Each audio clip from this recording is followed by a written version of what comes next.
మంగళగిరి నియోజకవర్గంలో దుగ్గురాల గ్రామంలో రాహుల్ గాంధీ గారు ప్రవేశపెట్టిన ఓటు చోరు గద్దె చోడు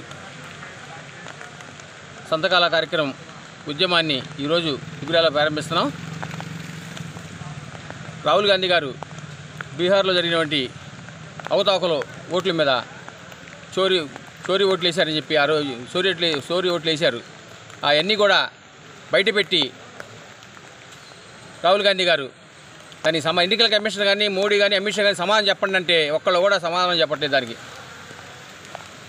వీడియో ఫొటోస్ కూడా ఇమ్మన్నా కూడా ఎన్నికల కమిషనర్ ఇవ్వట్లా.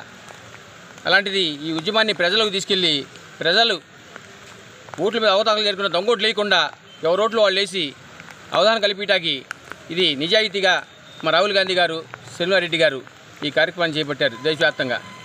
అందుకని ఇలాంటి నరేంద్ర మోడీ అబద్ధాలు చెప్పి మెత్తర మాటలు చెప్పి దొంగోట్లు వేయించుకొని గెలిచి గద్దెనెక్కి ఇవాళ ప్రజల మోసం చేస్తున్నారు.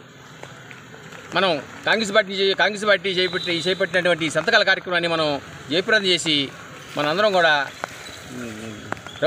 నరేంద్ర మోడీ గారిని గద్దె దించి మనం కాంగ్రెస్ పార్టీని ముందుకు తీసుకెళ్ళి మన రాహుల్ గాంధీ గారిని 10 మంది చేస్తే మన భారతదేశంలో అంతా కూడా ఎస్టీ బీసీలు మైనారిటీ అందరూ కూడా బాగుంటారని చెప్పి కోరుతూ సెలవు తీసుకుంటాం.